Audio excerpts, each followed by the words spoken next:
and able to hold everything.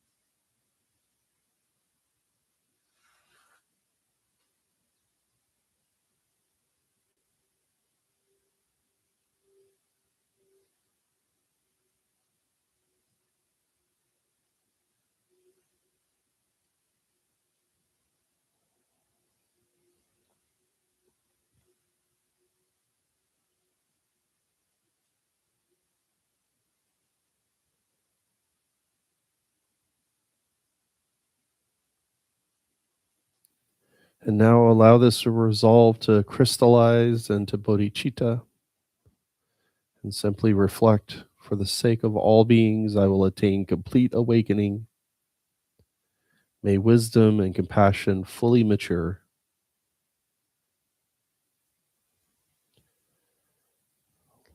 Let this aspiration be clear, luminous, and wholehearted.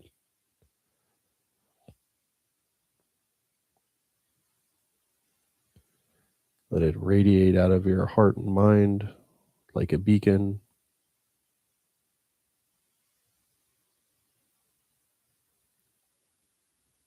And what radiates from that is the love and compassion for all mother sentient beings who have been as kind to us as our own mother.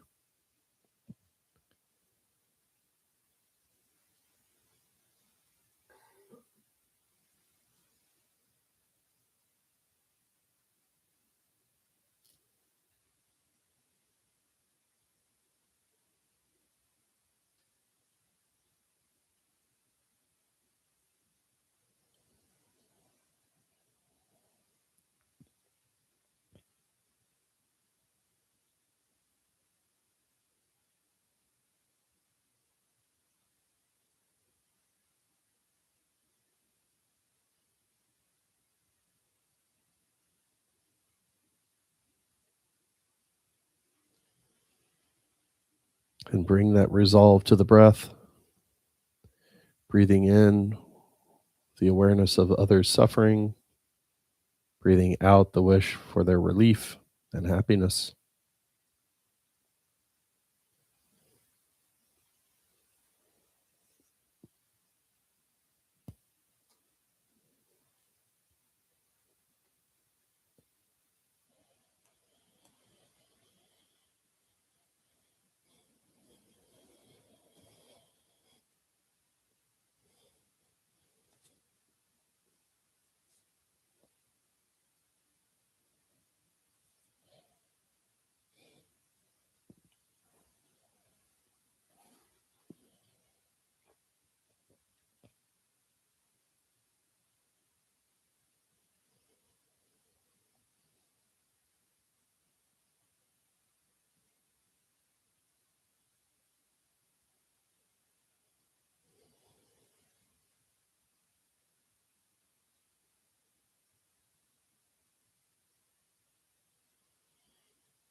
And now gently return the awareness to our body. Again, feeling the breath, noticing the space around us.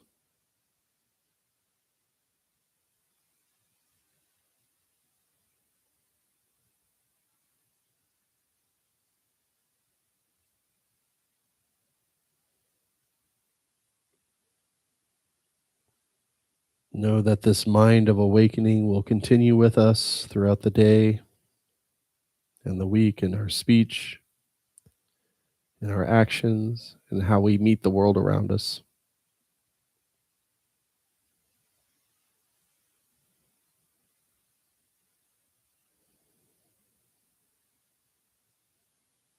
And again, when you're ready, softly open your eyes. Adjust your posture if you need to. Wiggle your toes or your fingers.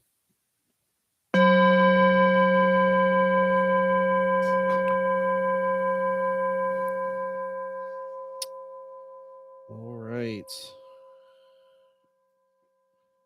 Well, if you all are feeling like me, I think let's just take a moment to stand up and get the wiggles out. Wiggle, wiggle. Yes.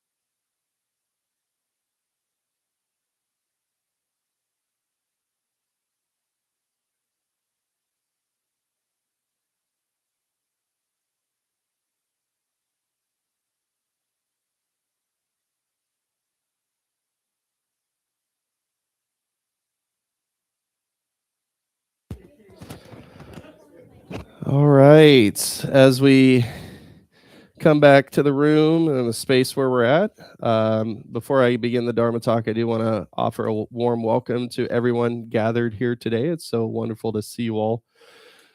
If there's anyone joining us for the first time here or online, I just want to welcome you. And if you're exploring the Dharma or seeking a spiritual home, I do hope that you consider the Rime Center as a meaningful part of your journey. I have a couple of announcements. I have much more than what I thought, but that's okay. Our Dakini group, the women's group, met today, and they always come out with such great, wonderful ideas. So I wanted to share some of their ideas first for the group. What? Is that not a good thing? March 21st at 10 o'clock, there's going to be a sound bath here at the Rime Center. So if you're feeling dirty and you want to be cleaned with sound, donations for the sound bath go to the building fund. And then Sunday, so March 21st will be a Saturday. Then Sunday, March 22nd, after the service, we're going to have karma yoga here at the Sangha House. Karma yoga is a way for us to offer a practice and generosity by service. So I believe we are going to be going outside, kind of cleaning up the yard, getting ready for spring.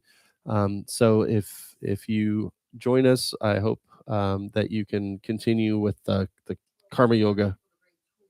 Oh, okay. I've been told to bring tools, so garden tools, gloves, weed eaters, plants. I say if you have any questions about it, please reach out to Gabi, as she can answer all your questions for you. I am excited to see that our hikes are starting up again, our Sangha hikes. We're going to the Weston State Park on April 11th at 10 a.m. I think that's probably one of our favorite ones because we walk and you see the bluffs over the river. So it's very, very beautiful. Okay, so for the regular announcements, I want to invite you all to join us after today's service for our next Sutra Study Sunday. We're studying chapter 3 of the Mahayana scripture teachings of Vimalakirti, where the Buddha's senior disciples are skillfully challenged as Vimalakirti reveals fearless bodhisattva wisdom. This is a wonderful opportunity to deepen your understanding of the Dharma and reflect together in community. I want to mention also this Tuesday, March 3rd, for those of you who attended Tulku Yeshe Rinpoche's teachings on enlightenment without meditation on the POA or transference practice, we're going to be doing the Amitabha full moon practice at 6 o'clock here in the shrine room. It will also be online. We do ask that those who haven't received an empowerment participate, but if you want to come and see what it's all about, you're more than welcome to as well. And then let's see what else. Oh yeah, March 3rd is Chochol Duchen, which is the Festival of Miracles. So at 7 p.m., we will have a special puja offered both in person and online that commemorates the Buddha's miraculous displays of compassion and wisdom, and all are welcome to join in devotion, reflection, and joyful practice. Then on March 7th, we are offering our half-day Chenrezig retreat here at the Rime Sangha House. This will be in person only, and the retreat offers Chenrezig chanting, meditation, and mantra practice, which is accessible to all levels, both and is a chance to refresh the heart and deepen compassion for all beings. I don't know why I'm reading this like I'm seeing it for the very first time. It's the same exact announcements as last week. I did want to mention that we do have some new items. So our Basics of Buddhism book has released. I'm excited to say I was chatting with Sergio and we're working on our summer programs. So it looks like we're going to be doing our basics class, I believe, beginning in May. So we're going to start getting a lot of the announcements out. And because of LOSAR, we had these beautiful designs submitted. And our winning design for the t-shirt is this one by our Dharma brother Jesse. Yeah, and these shirts are upstairs, $30 each. And I was told there's both the men's and women's cuts. So if you're interested, and we have a few larger sizes that are coming in. Yeah, we were hoping they were here today, but it looks like they're probably going to be here next week. So if you're looking for a shirt, we definitely have those. And speaking of classes and books, also on Chochol Duchen, our next book that's coming out, which is kind of a follow-up or kind of the next level, is Entering the Mandala. So this is for people who are interested in learning about tantric practices.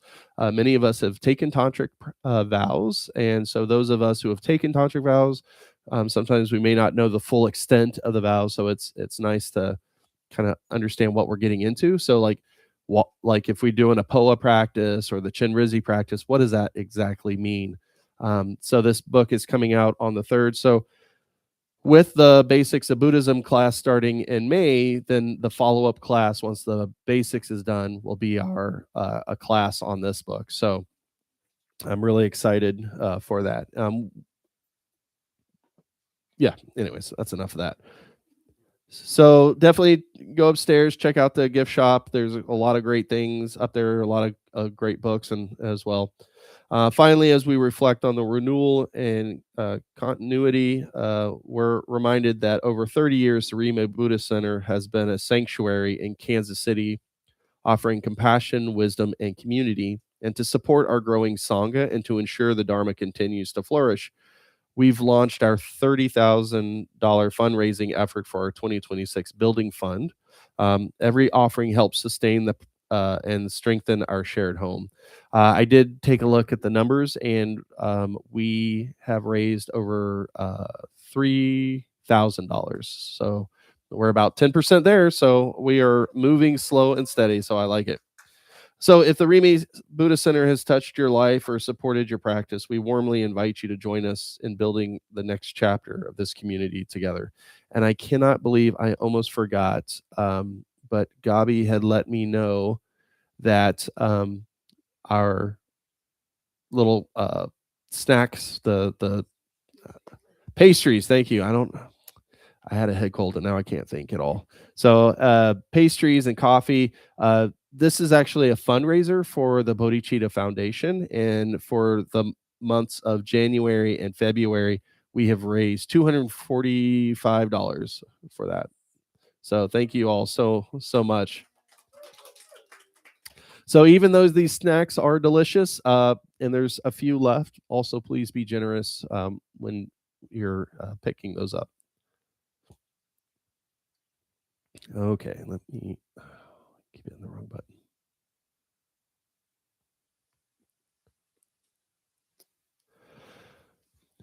So for today's Dharma talk, I thought I would start with a story.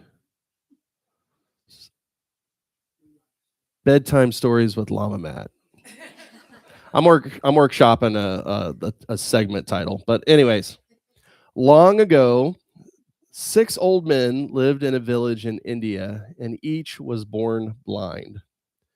The villagers loved them and kept them safe since they could not see the world. They had to imagine its wonders. They listened carefully to travelers' stories, especially stories about elephants. They were told elephants could trample forests, carry heavy burdens, and frighten people with their trumpet calls. Yet they also knew the Raja's daughter rode an elephant safely through the kingdom. How could both be true? And so, like most old men do, they argued. An elephant must be a powerful giant. No, it must be gentle and graceful. It's as sharp as and deadly like a spear. It's nothing more than a large cow. It must be magical. It does not exist at all. Finally, the villagers arranged for them to visit the palace to discover the truth. And each blind man touched one part of the elephant. One felt the side and declared, "It's a wall." One felt the trunk and said, "It's a snake." One touched the tusk and said, "Oh, it's really a spear." One touched the leg and said, "No, it is a very large cow." One touched the ear and said, "It's a great fan." And one touched the tail and said, "A rope, dangerous indeed." And they argued again, causing quite the ruckus. Finally, they heard someone say, "Stop shouting," from a very angry voice. But it was the Raja, who had been awakened from his nap by the noisy argument. And the Raja asked, "How can each of you be so certain you're right?" And he said gently, "The elephant is very large. Each of you touched only one part, but put the parts together, and you will see the truth. Now let me finish my nap in peace." So after their friend returned with water, the 6 men rested, considering the Raja's advice. "He's right," said the first blind man. To learn the truth, we must put all parts together. Let's discuss this on our journey home." Insane. All right. How many times have we done the same thing? Misinterpreted the cause of our anger due to not having a full picture of our situation? We too often fall prey to our impure perceptions. Like the blind men, we each touch only a small piece of our experience: a harsh word, a setback, a moment of anxiety. And we declare, as the blind men did, "This is the truth. This is who they are. This is who I am." And then we argue. We suffer and argue and suffer and argue, and we cling to our piece of the elephant as if it were the whole story. The Raja gave the blind men excellent advice to put the parts together. And this is the wisdom of gathering more information, of seeing the bigger picture. And certainly in our daily lives, this can be helpful. When we step back and consider that someone who hurt us might be suffering themselves, or that a difficult situation has factors that we cannot see, we become less reactive. And this is really good advice. But the Dharma goes further. It invites us to look not just at the relationship between the parts, but at the very nature of the parts themselves. And it asks, what if the problem is simply that we lack the full picture? What if the deeper problem is that we believe any picture we have, any perception at all, is solid and real? So this past week at work, I've been noticing a frustration building while I've been working at my day job. For those of you that don't know, I work at an IT help desk. And calls were coming in this week. Tickets were starting to stack up. and the queue kept growing instead of shrinking. It seemed like every time, as soon as I got off a call, there was 2 more waiting. And at first, it felt like pressure, but then a story began to form. And I thought, man, I am just doing too much. Are these other team members that I have not even pulling their weight? Are they even answering the phones? And I really started to think, man, this really isn't fair that I'm having to do all of this, and obviously nobody else is helping. The frustration felt solid, justified, and real. But then when I paused and looked directly, there were only ringing phones, queued tickets, and really just the tightening in my chest and in my shoulders. And later, when I actually looked at the performance data, I saw something I hadn't noticed in the heart of the moment. Everyone's ticket volume was high. It wasn't just me. The sense of unfairness had come from the very partial view of my piece of the elephant. And when I looked directly at the frustration itself, I couldn't find a solid core to it. There were sensations, there were thoughts, energy moving, but no fixed enemy, no fixed self being burdened. The workload didn't disappear, but the struggle itself softened. And there was still effort, but far less resentment and suffering. And so this brings us to the heart of today's teaching. In our Bodhisattva challenge this week, we're continuing the transforming adversity onto the path. And the slogan this week says, meditating on the appearance of confusion as the 4 kayas is the unsurpassed protection of emptiness. Maybe you read that and you were like, I got it. But probably for most of us, this sounds very abstract, maybe even intimidating. What exactly are the appearances of confusion? What exactly are these 4 kayas? And what is emptiness? And how can it protect us? And from what?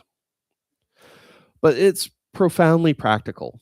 We suffer because we do not know the true nature of what we experience. It's like a dream. In a dream, we believe everything is real. If the dream is pleasant, we're happy. If it is frightening, we suffer. But the moment we recognize it as a dream, we're freed, even while the images still appear. And the same is true in waking life. The suffering lasts as long as we believe appearances as solid. We also see this method reflected in verse 24 of the 37 practices of a Bodhisattva. And he says, the practice of all bodhisattvas is to recognize delusion whenever one is confronted by adversity or misfortune. For these sufferings are just like the death of a child in a dream. And it's so exhausting to cling to delusory perceptions as real, end quote. Whenever we experience suffering caused by harm from other beings in the outer environment, these afflictions and sufferings are nothing more than delusory perceptions of our own mind. They thus lack even the slightest true existence. All phenomena ultimately lack true reality, and so it would be an error for us to mistake what is unreal for reality. And when we speak of emptiness, we mean that phenomena lack inherent independent existence.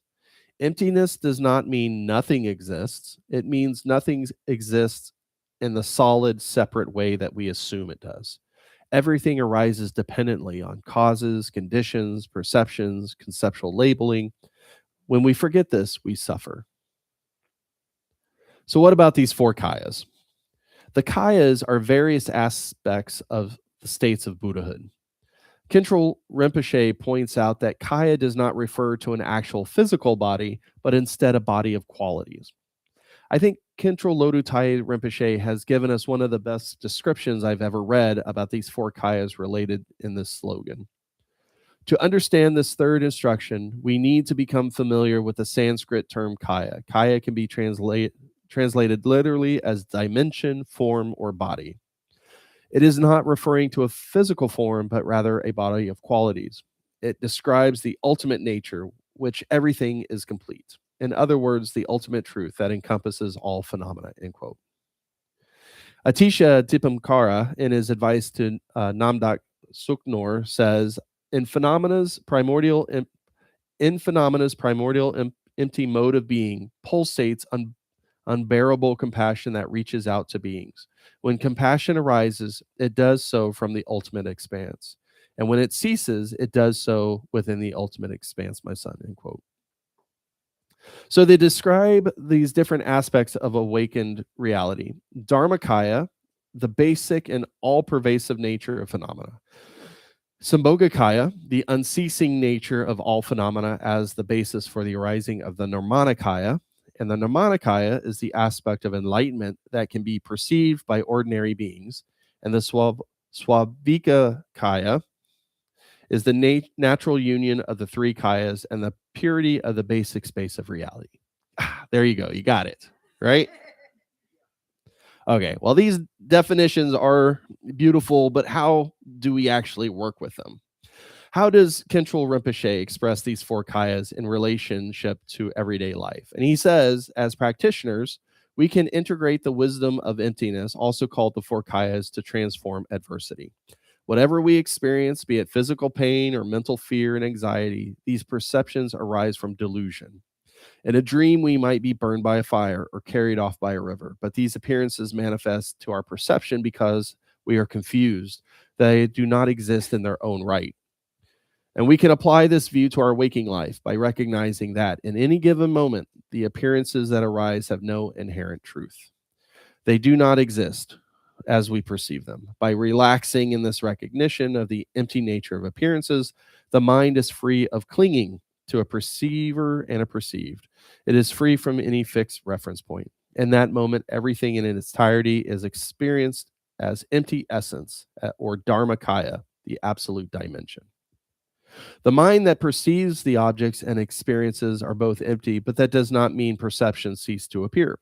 The very nature of appearance is emptiness. While being empty by nature, these appearances continue to occur and are experienced. This is called Nirmanakaya, the dimension of manifestation. The appearance is empty. The emptiness is the appearance. Appearances and emptiness are timelessly one and the same. This primordial unity is referred to as Sambhogakaya, the dimension of enjoyment. And though we speak of these four kayas as if they are different things, they are in fact indivisible. And we call this the Swabhavikakaya, the dimension of oneness, end quote. So this probably sounds a little philosophical, just a teensy bit. So let's return to the blind man holding the elephant's tail. So the Raja's advice was to put the parts together. And this, again, is excellent advice on the relative level. But the teaching of the four kayas invites us to go further. It invites us to examine any single part and see its true nature. The sixth blind man grabbed the tail and declared, "This is a rope, dangerous indeed." Then he suffered, arguing with the others, convinced of his reality. Now imagine if the sixth blind man, instead of immediately conceptualizing rope and clinging to that concept, he had simply stayed with the raw experience, the texture, the coarseness, the sensation in his hand. Before the label, rope, before the story, dangerous, before the identity, I am the one who knows the truth, what was there? There was just experience, vivid, present, and ungraspable, open. And that openness before labeling it is Dharmakaya. When perception forms, when the experience appears as something, that is the Nirmanakaya. But is the appearance separate from the oneness? Is the rope made of anything other than the awareness which it appears? No. And that appearance and emptiness are inseparable. That is Sambhogakaya. And the indivisible unity of it all, the openness, the appearances as one reality, is that Swabhavikakaya. It is the direct seeing. The blind man would not find a solid rope. He would not find a solid self holding the rope. There would be nothing solid to defend, nothing solid to cling to. And in that finding of nothing, there is freedom. This is what Judy Leaf points to when she says, through careful attention and meditative practice, we begin to see how every perception begins with uncertainty and openness, Dharmakaya. Then starts to come into focus, Nirmanakaya. then develops energy and beings to come together, Sambhogakaya, and finally clicks, synthesize as immediate present moment experience, Swavavikakaya. It is though confusion is awakening in disguise, end quote. So the blind men suffered because they each grasped their piece of the elephant and then declared it absolute truth. We suffer for the same reason, but the Dharma offers a way out that does not require us to touch whole elephant, thank goodness. But what happens if we pause? What is anger before our story? Is it solid? Does it have edges? Can we find where it begins and ends? If we look directly, when we find sensations, thoughts, energy, but no solid core, the anger may still appear, just as the dream still appears, but it loses power to trap us. And this is what Pema Chodron means when she says simply, there is nothing solid to react to. You have made much ado about nothing, end quote. So in this coming week, during your sitting meditation, just recall a moment in your day when there was a disturbing emotion that arose within your mind and caused mental affliction and suffering. Don't ruminate on what was right or wrong with the situation. Instead, just drop your justifications and your reactions. Look at your response and the unpleasant sensations you were feeling. Focus on that emotional state and look directly at its essence. And ask yourself, is this anger solid? Where does it begin and end? Is it made of anything other than sensations, thoughts, and stories? And when nothing tangible can be found, don't be alarmed. Don't try to fill the space. Simply allow your mind to rest in that unfindability. That resting is the protection of emptiness. That resting is the four kayas spontaneously present. So I want to close with just a few verses from Longchenpa's Chariot of Excellence. And he says, may all the dreamlike beings in samsara who strayed from their primordially pure nature gain freedom from the four great streams of sorrow. May they reach the state endowed with all the qualities of great bliss. May I be a guide for all without exception and lead them from samsara, this great empty dreamlike form, this mighty ocean difficult to cross, the mass of suffering's fire that reaches even to the summit of existence. I hope this talk has been beneficial to you. This week, may you have the courage to look directly at your mind. May you find not a solid enemy, but an open, wakeful, and compassionate space. And may you have compassion, wisdom, gratefulness, and joy. So thank you.